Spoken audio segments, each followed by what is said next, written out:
Acharya Sutta Shishimad. His Divine Grace A.C. Bhaktivedanta Swami Prabhupada Ki Jai. Jai Vishnupad Paramamsa Parvajagacharya Sutta Shishimad. His Divine Grace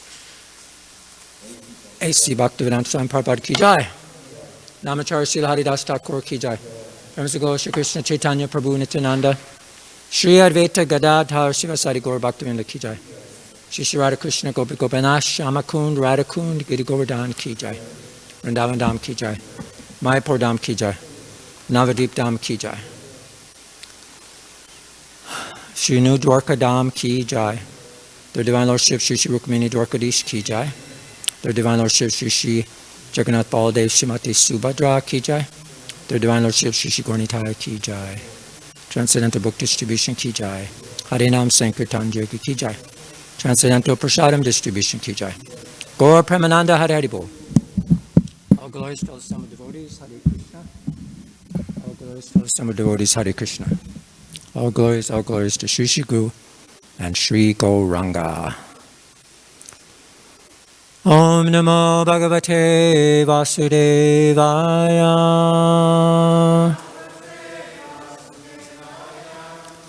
Om Namo Bhagavate Vasudevaya. Om Namo Bhagavate Vasudevaya.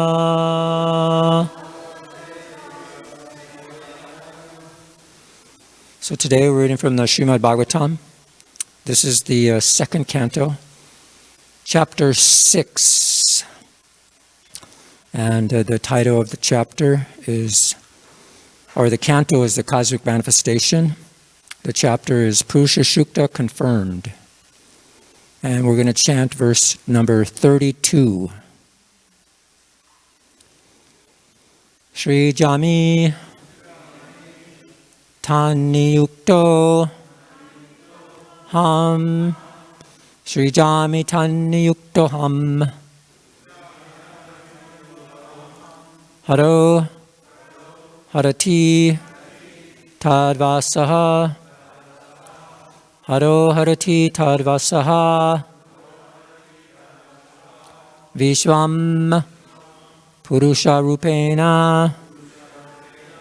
Vishwam Purusha Rupena. Paripati Tri Shakti Drik. Paripati Tri Shakti Drik. Shri Jamitam Niyukto Ham. Haro Harati Tadvasaha. Vishwam Purusha Rupena. Paripati Tri Shakti Drik. Srijamitan Yukto Ham. Haro Harati Tadvasaha. Vishwam Purusha Rupena. Paripati Tri Shakti Drik. Please chant. Srijamitani Yukto Ham. Radhatati Vasata Saha.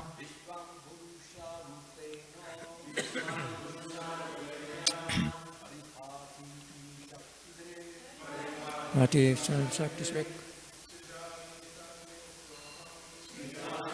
Yukto Ham. Sutaha. Visham Purusha Pena. Name Shakti Drik. Tani Yukto Ham. Tani Vaksasaha.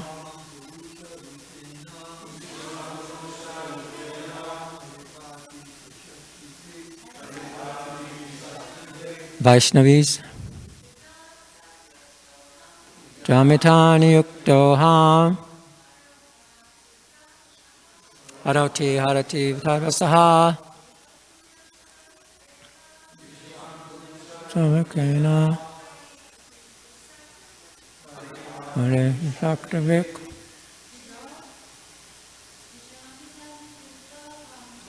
Jamitani Yuktoham Harotarati Tadvasaha Viswan Purusharupena Paripati Trishakti Drik Jamitamni Yuktoham Haroharati Tadvasaha Viswan Purusharupena Paripati Trishakti Drik Shujami do create Tat by his Niyukta appointment Aham I Hara Lord Shiva Harati destroys Tatvasaha under his subordination Vishwam the whole universe Purusha the personality of Godhead Rupena by his eternal form Paripati maintains Trishakti Drik the controller of three energies. Translation and purport by Srila Prabhupada. By his will, I create. Lord Shiva destroys, and he himself, in his eternal form as the personality of Godhead, maintains everything. He is the powerful controller of these three energies. Purport. The conception of one without a second is clearly confirmed here. The one is Lord Vasudeva, and only by his different energies and expansions are different manifestations, both in the material and in the spiritual worlds, maintained. In the material world also, Lord Vasudeva is everything, as stated in the Bhagavad Gita 7:19. Vasudeva Savamiti. Everything is Vasudeva only. In the Vedic hymns, also the same Vasudeva is held to be supreme. It is said in the Vedas, Vasudevat paro brahman nachanyo ritosti tatvataha. In fact, there is no greater truth than Vasudeva. And Lord Krishna affirms the same truth in the Bhagavad Gita 7:7. Mata parataram nanyat. There is nothing above me, Lord Krishna. So the conception of oneness, as overly stressed by the impersonalist, is also accepted by the personalist devotee of the Lord. The difference is that the impersonalist denies personality in the ultimate issue, whereas the devotee gives more importance to the personality of Godhead. Srimad Bhagavatam explains this truth in the verse under discussion. Lord Vasudeva is one without a second, but because he is all-powerful, he can expand himself as well as display his omnipotencies. The Lord is described here as omnipotent by three energies, Tri Shakti Drik. So primarily his three energies are internal, marginal, and external. This external energy is also displayed in the three modes of goodness, passion, and ignorance.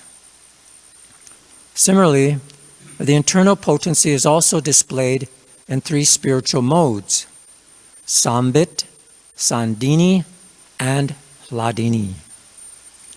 The marginal potency, or the living entities, is also spiritual, Prakritim Vidi Me Param. But the living entities are never equal to the Lord. The Lord is Narasta Samya Atishaya. In other words, no one is greater than or equal to the Supreme Lord. So the living entities, including even such great personalities as Lord Brahma and Lord Shiva, are all subordinate to the Lord.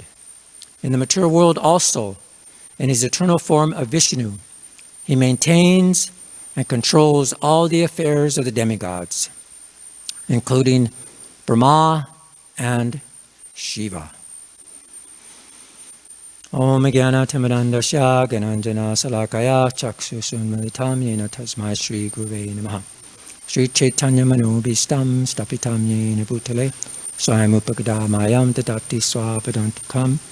Jai Shri Krishna Chaitanya Prabhu Nityananda Shri Advaita Gadadha Shivasari Gaur Bhaktavinda. Hare Krishna, Krishna Krishna, Hare Hare, Hare Rama, Rama Rama, Hare Hare. Vanchakalpa Tubhischa Kripasindu Bhivacha Patitanam Pavanebhyo Vaishnavebhyo Namo Namaha. By his will I create. Lord Shiva destroys, and he himself, in his eternal form as a personality of Godhead, maintains everything. He is the powerful controller of these three energies. So this is a verse that pretty much summarizes our whole Vedic philosophy. And I like to entitle the class with the heading, The One and Only. What does that refer to? Ahameva Aditya Param Purusha. Is that the Supreme Personality of Godhead? He is the Supreme One. He is the Supreme Male. He is the Supreme Person. And he is the one who is in charge of everything. I heard an interesting question from someone. They asked, what is reality? And they said, reality is the difference between your desires and how the world actually is. And where do these desires come from? In the material world, they come from association. But originally, we know that they came from our original desire to imitate Krishna. And Prabhupada says this is a lecture in Mayapur he gave.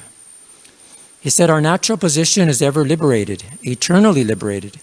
But because we wanted to imitate Krishna, we wanted to become Krishna, as the Mayavadis want to do.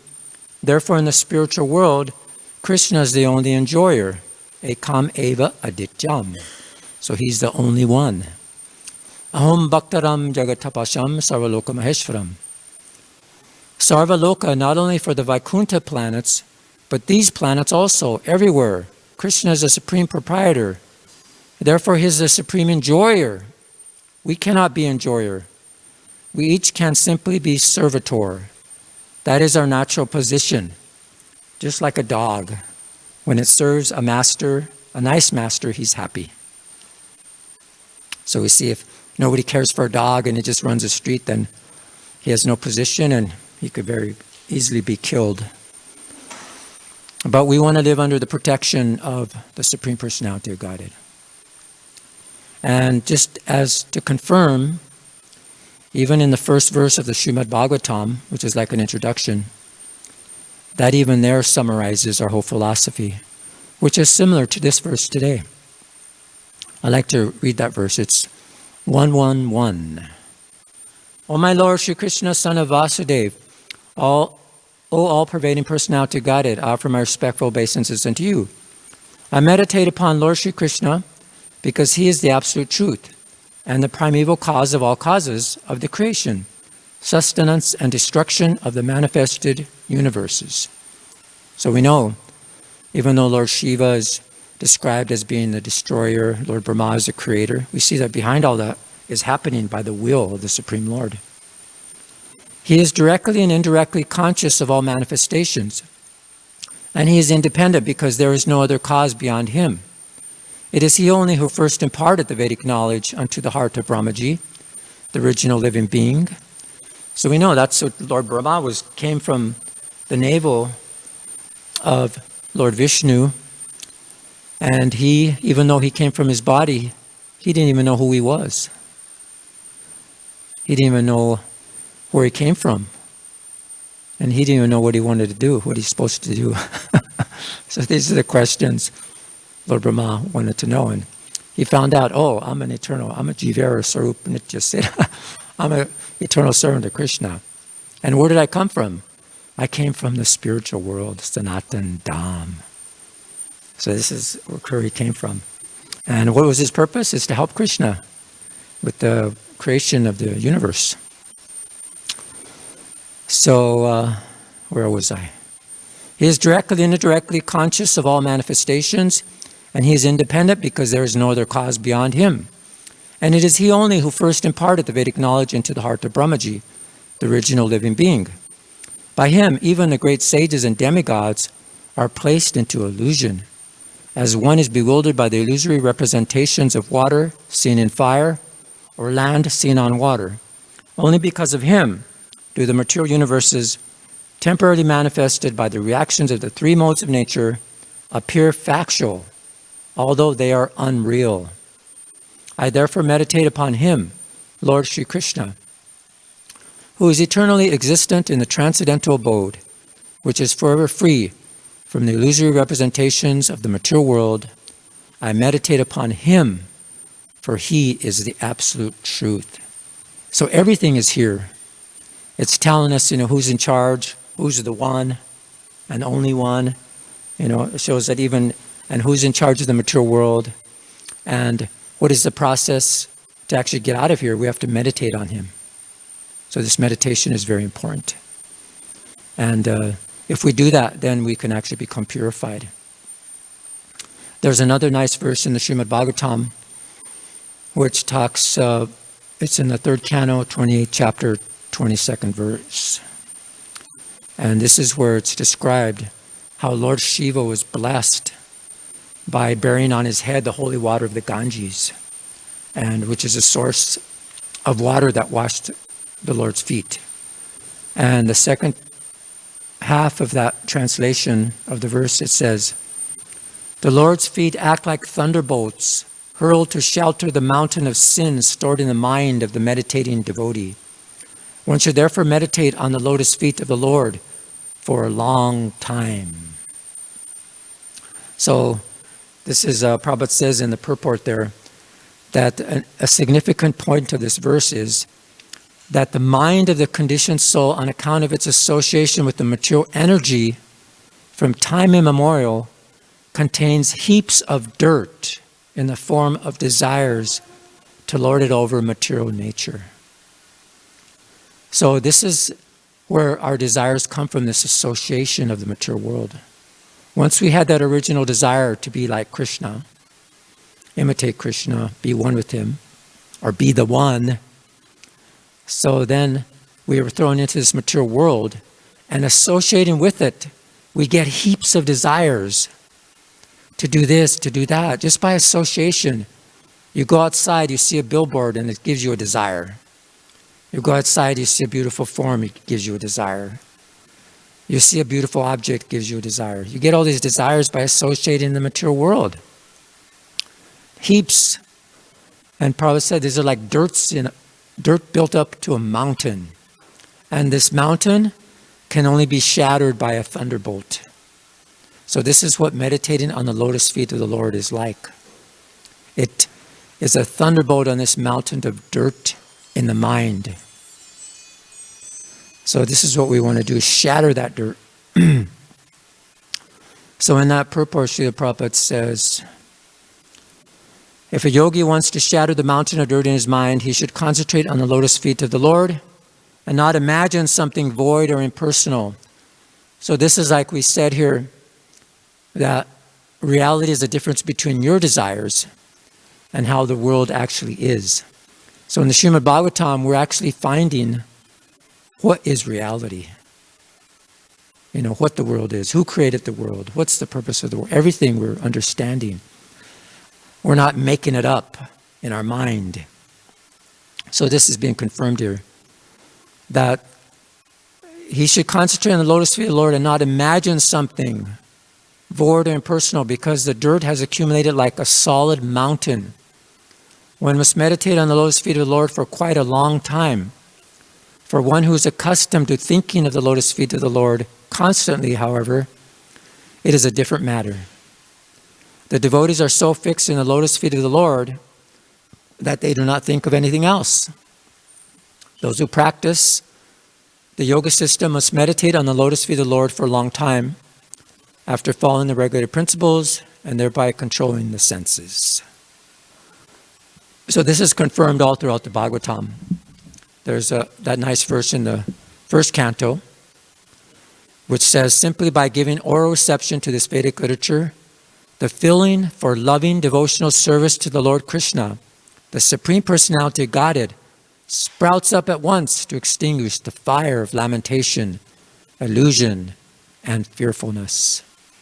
So this is so nice that if we associate with Krishna through the Vedic literatures, through devotional service, spiritual activities, then it's described here that this personality of Godhead will sprout up at once and it'll extinguish all this fire that we have in the material world, suffering here. So in that particular purport, Srila Prabhupada said here, the ultimate result of devotional service is to develop genuine love for the personality of Godhead. Love is a word which is often used in relation with man and woman, and love is the only word that can be properly used. Thank you. To indicate the relationship between Lord Krishna and the living entities. The living entities are mentioned as Prakriti in the Bhagavad Gita, and in Sanskrit, Prakriti is a female object. The Lord is always described as the Parama Purusha, or the supreme male personality. This is what he is, the one. He is the one Purusha, the one male. Thus, the affection between the Lord and the living entities is something like that between the male and the female. Therefore, the term love of Godhead is quite appropriate. So that was nice.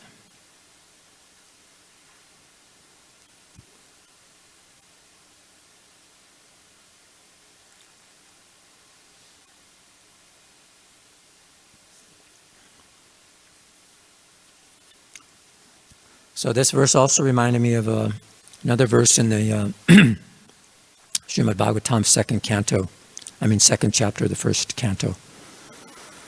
Vasudeva Paraveda, Vasudeva Paramakha, Vasudeva Parayoga, Vasudeva Parakriya, Vasudeva Param Gyanam, Vasudeva Param Tapa, Vasudeva Paro Dharmo, and Vasudeva Paragati.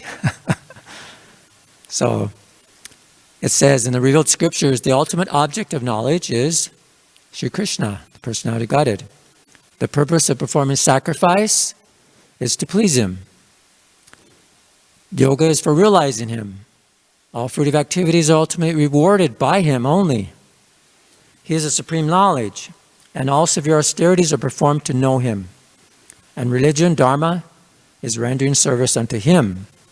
He is the supreme goal of life. So that's nice.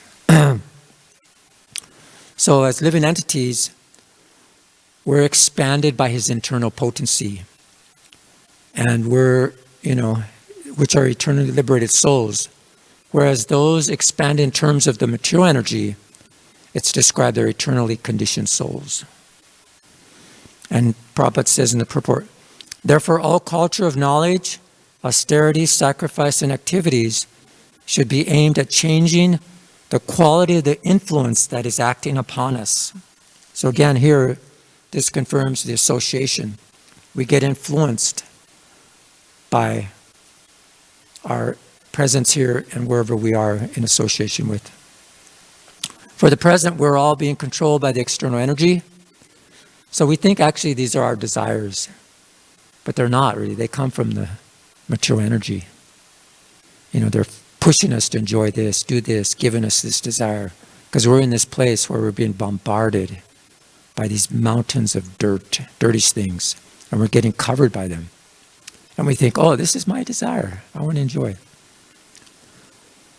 So he says, for the present, we're all being controlled by the external energy of the Lord. And just to change the quality of the influence, we must endeavor to cultivate spiritual energy. So that's what our purpose is. And Prabhupada says, in an initiation ceremony in London in 1971, he said that Krishna's name is Vasudeva, and that pure state of knowledge of life is called Vasudeva. And he said, just like Vasudeva was the father of Krishna, and that means that when one is situated in the Vasudeva stage, that's the Suddha Sattva, pure goodness, then Krishna is born. So Krishna born means Krishna becomes visible. He becomes revealed to you. And so Prabhupada says this initiation process is gradually to raise a devotee to that platform. And that's the platform we are in.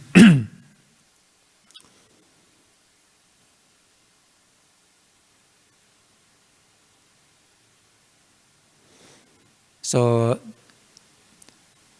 this verse also reminded me of as to how Krishna is everything, Vasudeva is everything, and how we have to understand our goal, what our goal is, and how we understand when even Lord Brahma didn't know where he came from, but he realized he came from the Sanatan Dham.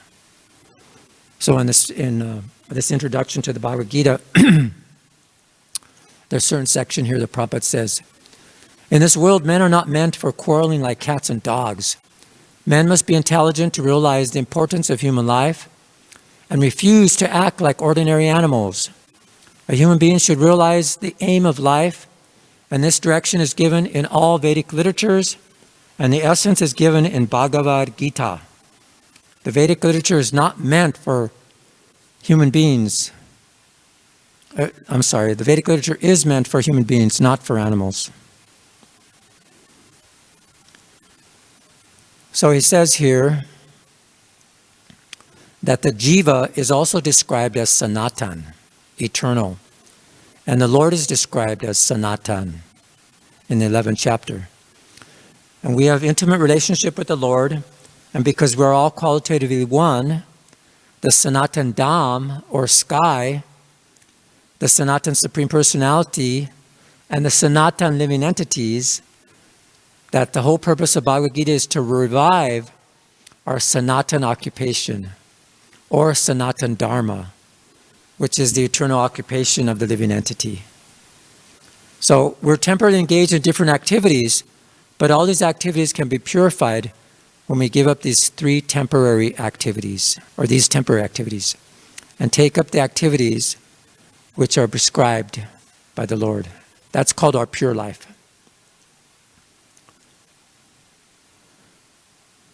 And there's an interesting lecture that Prabhupada gave on the Bhagavad Gita in Nairobi in 1975. And this, just to confirm this about desires, Srila Prabhupada, he asked Srila Prabhupada, this devotee says, Srila Prabhupada, originally the desires come from the subtle body or from the soul? And Prabhupada said, no, mind. And the devotee says, the mind? And Prabhupada says, soul is now dependent on the mind. Therefore, the mind has to be trained up. So just see, because we want to desire to become like Krishna, we put ourselves under the control of the mind. The soul is actually, he says, dependent on the mind. Therefore, the mind has to be trained up. That is called yoga. Those who are too much on the bodily concept of life, the Hatha yoga is recommended to control the mind. Yoga indriya samyamya. Yoga means to control the senses. So senses, the mind is the master of the senses. Therefore, controlling the mind. Yoga indriya samyaya. And then the devotee asks, is there such a thing as having pure spiritual desires in the soul or not? And Prabhupada says, spiritual, you are spiritual. Unless you understand that you are spirit, there is no question of practicing yoga or jnana or bhakti. That is material platform. Karmis, mudas. Unless you understand that you are Brahman, aham brahmasmi, there is no question of other higher processes. Higher other processes, there are four things like karma, jnana, yoga, bhakti. So karma is meant for the grossest persons who are simply interested in this body. That is karma. And who are baffled in this body, the concept of life, wants to know that what is the actual life, that is jnani. And then practice of yoga, and the ultimate is bhakti. So then Prabhupada talks about how of all yogis, he's the highest who, worships me. Yoginam api sarvesham. So he's first class yogi. Okay. So I like to, there was a very nice meditation by Bhaktitirtha Swami. And this is one of his meditations, is where is Krishna Prem? So this is just the last verse. He says, he's probably talking to his mind. Please forgive me, my friend. I'm always in a terrific hurry. I may die soon. If I do not meet with Krishna Prema, my life will have been a failure. Please come with me. Let us fully prepare ourselves to receive him. He is so dear, but rarely makes himself available. This may be our one and only chance. Let us not take 1 second for granted. So Krishna is not the one and the only, but also we have one and only chance. And we should take that up. And we have only one and only activity. And this is what the devotees do. This is in a verse from the Srimad Bhagavatam. And the verse is from the 3rd canto, 5th chapter. O great Supreme Lord, offensive persons whose internal vision has been too affected by external materialistic activities cannot see your lotus feet, but they are seen by your pure devotees, whose one and only aim is to transcendentally enjoy your activities. So this is the aim, one and only aim of a devotee, is to enjoy the activities of Krishna. Otherwise, our visions, as it said in this verse, the internal vision is affected by this external materialistic activities. This is what Brahma had to do. He was looking outside for the source of his existence. He tried to climb down the stem of the lotus, but he didn't find the end. So he went internally for like 1,000 years to the demigods. And then he began to understand who he is. So this is what we have to do. Prabhupada says we have to become introspective. Our only aim is to transcendently enjoy Krishna's activities. And then Prabhupada talks about this. This is the duty of the devotees, is to bring this vision out. And here he ends the purport by saying, offenders have to wait until they receive the mercy of the devotees, and then they can become eligible to see the lotus feet of the Lord within themselves. But due to their offenses and their extreme materialism, they cannot even see the devotees of the Lord. Engaged in external activities, they kill the internal vision. The Lord's devotees, however, do not mind the offenses of the foolish and their many gross and subtle bodily endeavors. The Lord's devotees continue to bestow the blessings of devotion upon all such offenders without hesitation. That is the nature of devotees. So nice. So anyway, we're seeing how Krishna is the one and only. He's the source of everything. And if we just look into the material world, it's very fleeting and it's dim. It's just like a clone or a reflection of Krishna. And it's like it's washed out reflection of the eternal world. So we see that our society, our relations, our relatives, ourselves, we're all made in the divine image, small samples of Krishna. So consequently, by studying ourselves and getting the insight from the Vedic literatures, we can understand something about God and His world. So maybe we could end there and open up for any questions. And there's just one verse I'd like to end with. As long as the fierce desire for sense gratification, so it's the fierce desire for sense gratification and liberation, persistently haunt one's heart, how can the taste for devotional service ever blossom in it? An impure heart is the last place for pure devotion to take refuge in and thrive. Pure devotees, in fact, engaged in rendering loving service to the lotus feet of Sri Krishna, always experience overflowing happiness and bliss, and therefore they never even think of liberation. So just see the difference. We either have a fierce desire for sense gratification, but if you get absorbed in Krishna's transcendental activities, then we never even think of liberation. So this is the one and only Supreme Person, and we know what our one and only desire should be in activities. So any comments or questions? And realizations? Yes?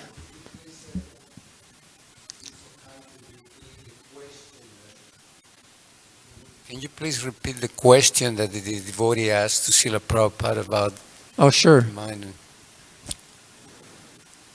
So this was a lecture in Nairobi, 1975. And the devotee, he asked Srila Prabhupada, the desires come from the subtle body or from the soul? And Prabhupada said, no, mind. So he said, oh, the mind? And Prabhupada said, soul is now dependent on the mind. Therefore, mind has to be trained up. That is called yoga. And then he says, is there such a thing as having pure spiritual desires in the soul or not? And he said, spiritual you are, unless you understand that you're a spirit. There's no question of practicing yoga or jnana. Otherwise, you're just a karmi. So you understand that you're a spirit. Otherwise, there's no question of higher processes like. So now, let's say, if somebody asks the question that you were mentioning about desires and everything comes from Krishna. So if we said, could that be equally be applicable to say that when you leave the association of Krishna originally, that it came from where the desire, when you left him? Oh, the desire. Where did the desire come from? To leave Krishna? That I want to be Krishna? Yeah, that desire came from our free will. Our misuse of our free, independent will. Our minute, independent will. Because love doesn't mean force. Krishna doesn't force us to love him. If he did, then we would be like robots. We would be like slaves. So real love is free will. You have to really have the desire from the heart. So because we have that freedom, we want to say, oh, what is it like here? Oh, maybe I could be like Krishna too. So immediately you're covered by Maya, and then you're under the charge of the mind. And the mind is like dragging you from here to there, observing things, this, that. And then we get desires, more and more desires are building up from, just imagine, from lifetimes, like a mountain of desires. It's easy, it's very easy to understand when it's applicable in the material world here. Mm-hmm. Little bit, for me, it's a little bit hard when it's up there. Yeah, but that's why Krishna created in such a way, as I mentioned, it's like a perverted reflection of what's happening in Krishna's world. By studying this world, we can understand what it's like there. You see, and developing relationships, amongst devotees, we can see what relationships are there. That's why the Chaitanya Charitamrita is so nice. It gives us something we can relate to. Like in the Bhagavatam, there's so many far out stories that, like amazing. Even they've got the reputation of being mythical or fantastic or fairy tales or something. But actually, no, they're reality. But to understand them is sometimes very difficult. But we can understand relationships, like relationships in the Chaitanya Charitamrita. We could say, oh, I can relate to that. I can relate to this devotee. I can relate to that relationship. I can relate to this difficulty. It's very personal.